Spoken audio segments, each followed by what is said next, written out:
Presenting the findings of the quality group, Chapter 11 of Decision-Making Group Interaction Achieving Quality by Patton and Downs.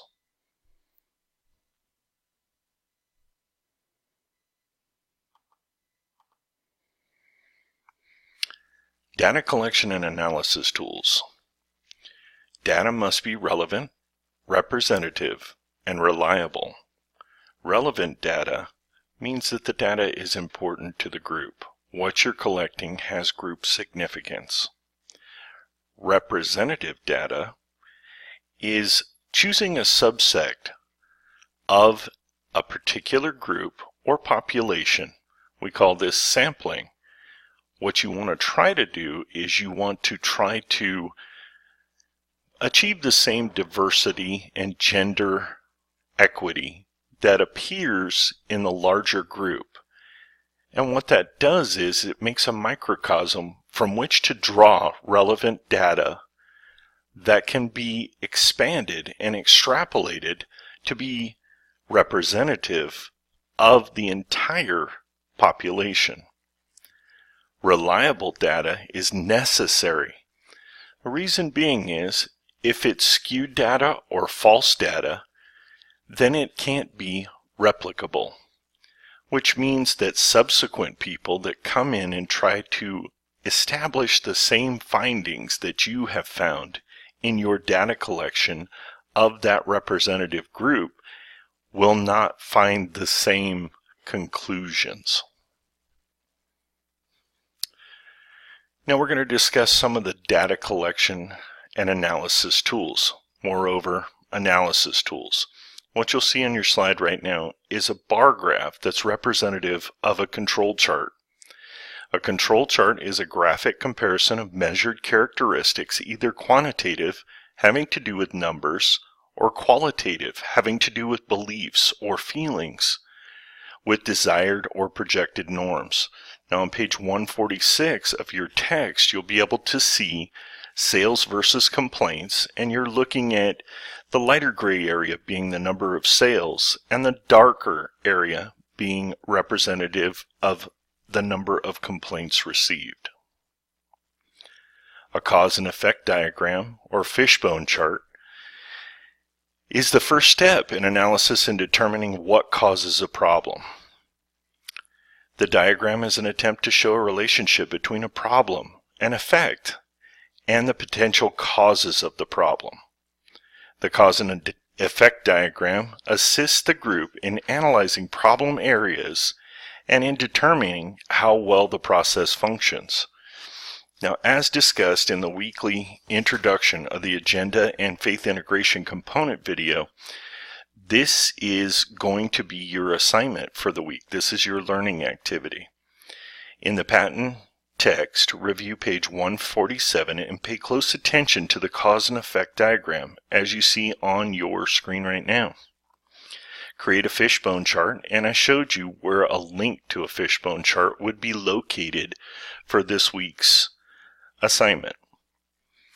And you want to diagram your efforts thus far in the course. You're going to determine the product, personnel, and procedures that lead to either complaints or praise. Fill the diagram. A fishbone chart is available in the link above, as I showed you before.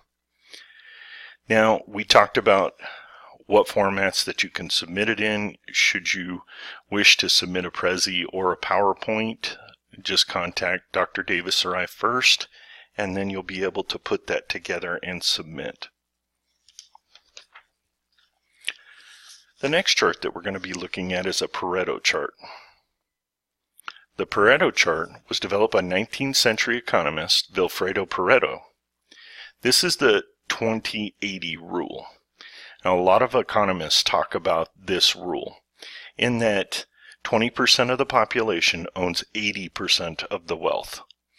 This has been a newsworthy subject lately. The chart helps the group select significant causes and focuses their attention. And what you'll see on the chart that's demonstrated, it's another simple bar chart that delineates the information between different areas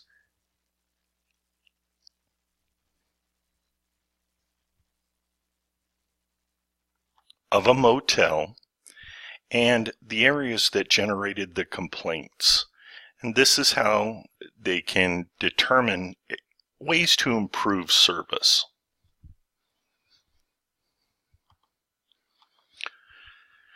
Flowcharts are a very important part of many organizations because they tell you how process works, how pictures represent processes.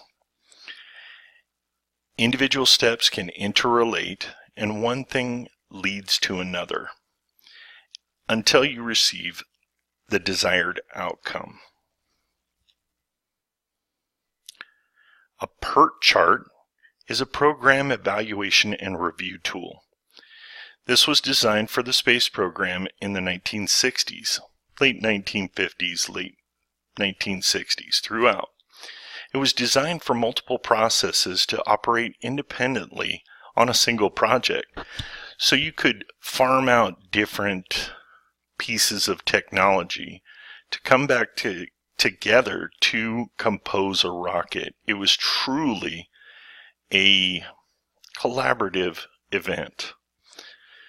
It's a procedure who clarifies who will do what and by when. Now, what we just talked about on the last chart was farming out different components of a rocket, and this is part of mobilizing external resources. The solutions were sought outside the group. There was a community responsibility. It was a national effort to get to space.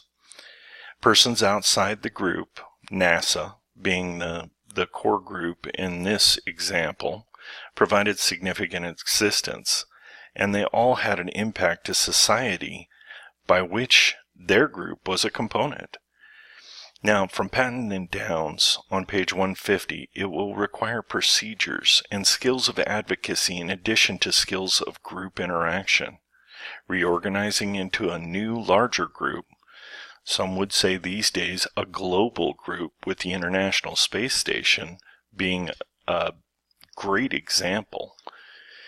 That involves the entire community, unit of society, having a concern or interest regarding this problem. New social environments with additional resources reorganizes the problem and aids in its solution.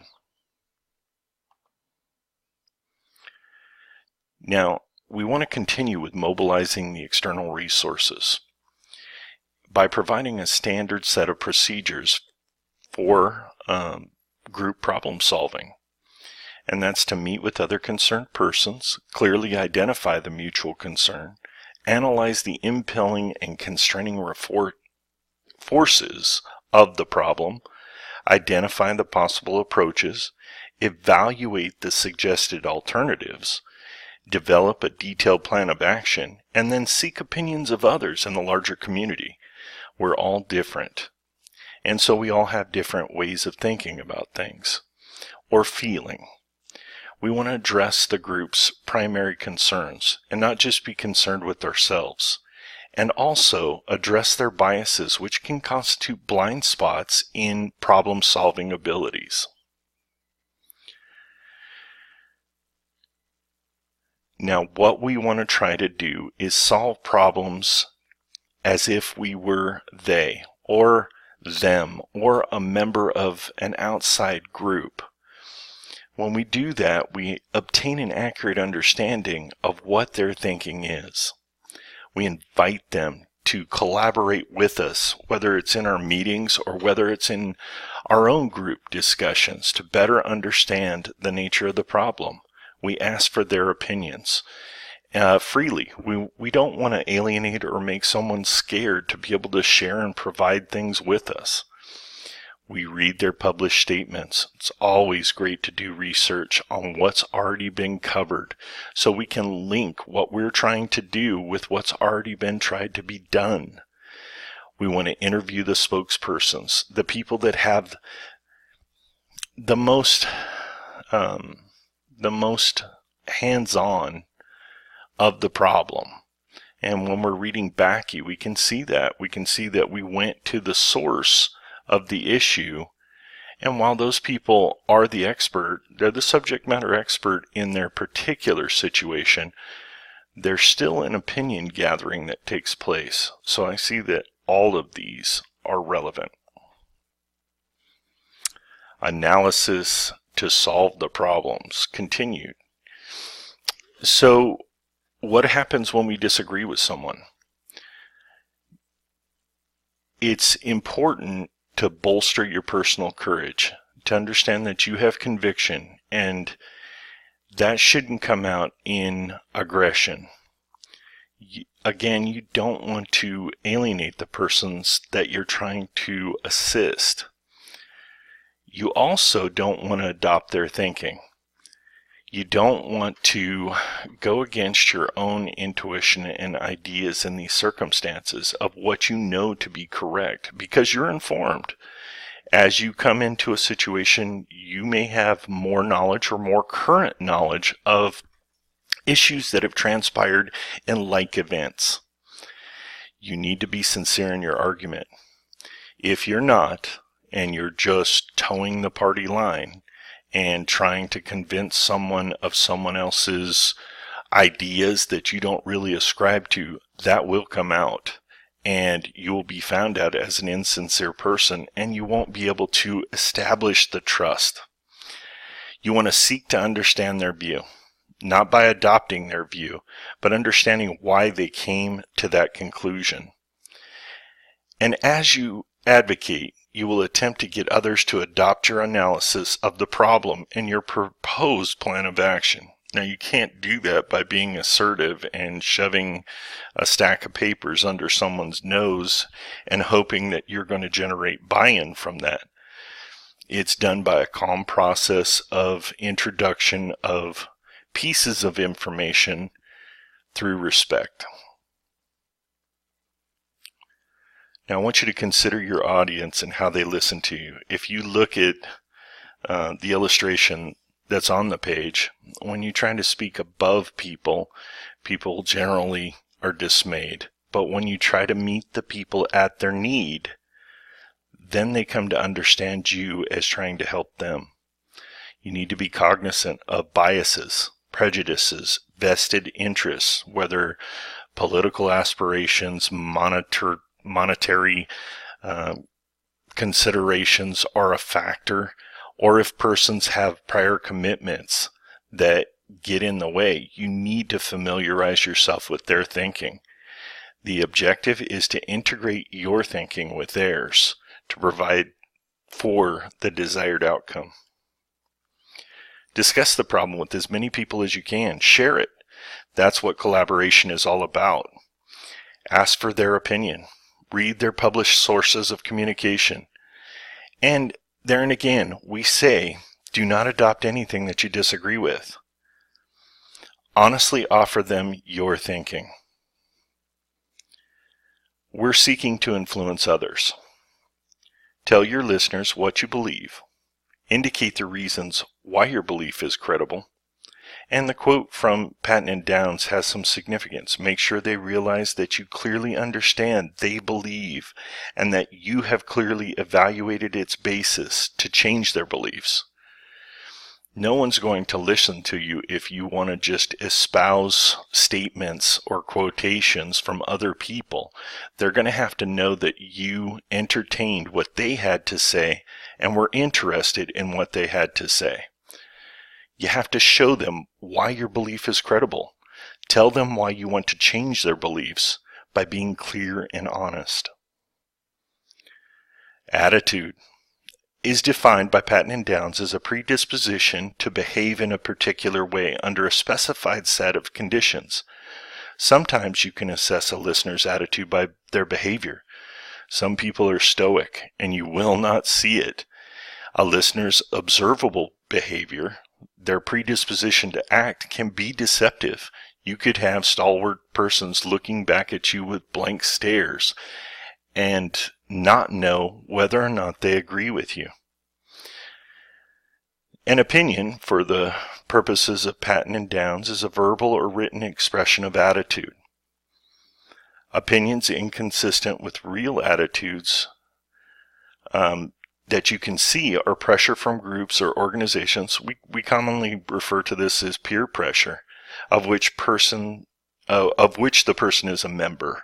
So what you have to be careful of is the person being swayed by the other people or other interests, like we talked about before, whether that be political aspirations or monetary or personal allegiances. The influence of status persons who hear the opinion. Now, those same persons that are in that organization we spoke about earlier in the course, groupthink, which can be a very dangerous thing, just going along with the crowd. These are things that you need to take into consideration when concerning a person's attitude towards the change that you're trying to create. Well-informed persons. Now, these are persons that are more intensive. They have fortified their belief. And the way that they have done that is they've done the research. So they have less changeable attitudes. They understand whether they're for or against an idea. They've formed attitudes, and these tend to persist over time and are not easily changed. There's an old saying that you can kill a man but not change his mind. And this is something that you have to take into consideration when you're trying to become the influencer in a situation, that your expression, just because you're assertive with it, doesn't mean that that other person is going to ascribe to your way of thinking. So you want to do it with fostering that relationship of trust. And the key in that is to build the relationship, and you can't do that by being an authoritarian. Attitude retention is related to currently held attitudes. They select their exposure to outside things. They don't want to hear other people's opinions or beliefs. People are sometimes reluctant to hear about things that conflict with their held attitudes. Complacency is comfort. So when people interact with one another, they don't seek out those new relationships. They don't seek out the new ideas or the things that can change their existing paradigms, because those things are uncomfortable. And change is an uncomfortable thing.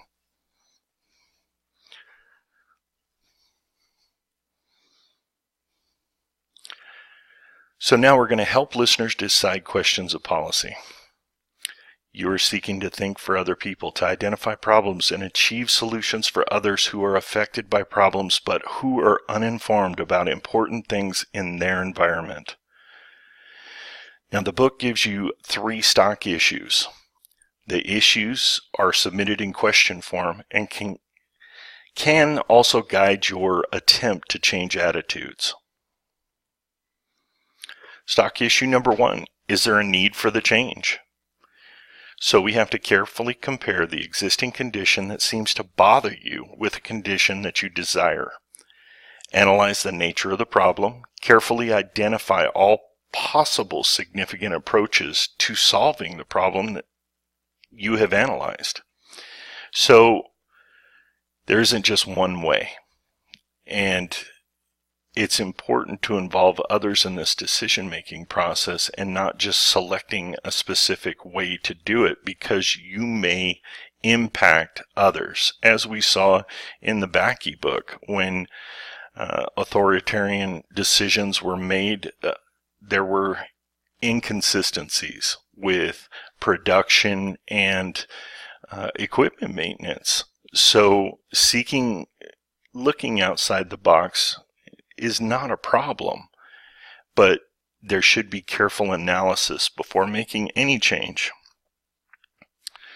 Will the proposed solution meet the need identified? So we're going to carefully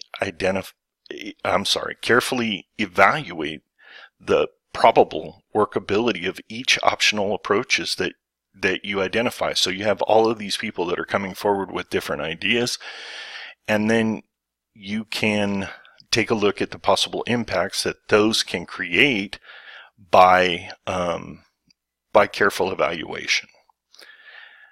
And you're going to do the comparison of impelling and constraining forces. Will the proposed solution introduce inherent disadvantages? Very important question. Avoid serious disadvantages in a proposed plan of action. And those disadvantages could be the dissolution of a company. They could also involve bankruptcy or serious financial harm. Analysis of the nature of the problem can only be completed through data collection.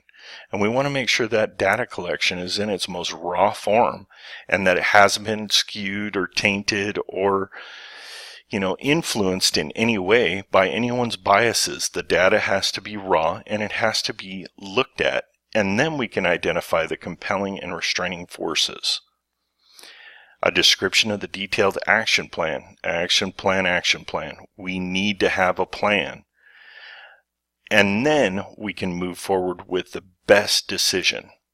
Because if we have the steps in that plan, just like we saw in the flow chart, we'll achieve the desired condition.